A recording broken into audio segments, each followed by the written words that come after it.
देखिए, स्वाभाविक तौर पे हिमाचल के संदर्भ में अगर हम बात करें तो हिमाचल में जो चुनाव था वो देश के लिए भी था, लोकसभा का चुनाव के लिए भी वोट डाला लोगों ने। और हमारे लिए एक और महत्वपूर्ण चुनाव था, जो बाई इलेक्शंस थे 6 असेंबलीज के, वो हमारे हिसाब से वो भी बहुत महत्वपूर्ण चुनाव था। ये ठीक है कि लोकसभा में एक्सपेक्टेशंस जो थी हमारी, उसके हिसाब से रिजल्ट नहीं आए। हम चारों जगह चुनाव बहुत अच्छा हो रहा था। चुनाव कार्यकर्ता, कैंडिडेट्स और कांग्रेस के नेता सब मिलके एक उम्मीद थी कि एट लिस्ट मंडी और शिमला में हमें उम्मीद ज़्यादा थी।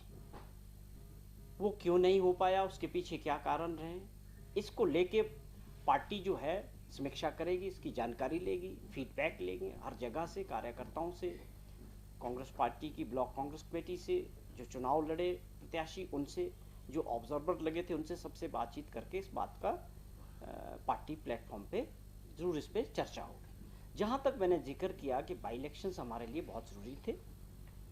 भाजपा ने जिस प्रकार प्रदेश में जनता द्वारा चुनी गई सरकार को षड्यंत्र के जरिए गिराने का जो प्रयास किया था, उसके बाद उसमें 6 लोग कांग्रेस पार्टी के जो विधायक थे, जिनकी सदस्यता चली गई, वो दोबारा बाई इलेक्शंस हुए।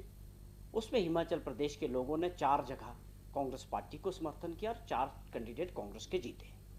और अब मैं ये बताना चाहता हूँ कि 34 एमएलए हमारे विधायक पहले से थे, 4 लोग उसमें और जुड़े हैं। तो हमारी जो संख्या है हिमाचल प्रदेश विधानसभा के अंदर 38 हो गई है।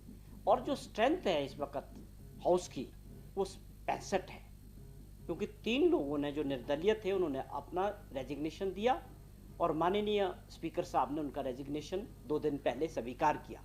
तो जो हाउस की जो स्ट्रेंथ है इस वक्त 65 की है। और आप ये माने कि 65 के अंदर कांग्रेस पार्टी की जो संख्या है वो 38 है। तो मैं ये जानना चाहता हूँ विपक्ष के नेताजी से, जो जयराम ठाकुर जी बार बार इस बात का जिक्र करते हैं कि सरकार स्थिर नहीं है। लोकतंत्र में सरकार बनाने का काम और गिराने का काम जनता के हाथ में होता है। जनता ने एक बार फिर से ठाकुर सुखविंदर सिंह सुक्खू जी की सरकार को 6 में से 4 सीटों में जीत दिला के इस सरकार को मजबूत किया है। और जनता की मंशा है कि ये सरकार 5 साल लोगों की सेवा करे, मजबूती से मुख्यमंत्री जी इसको लीड करे।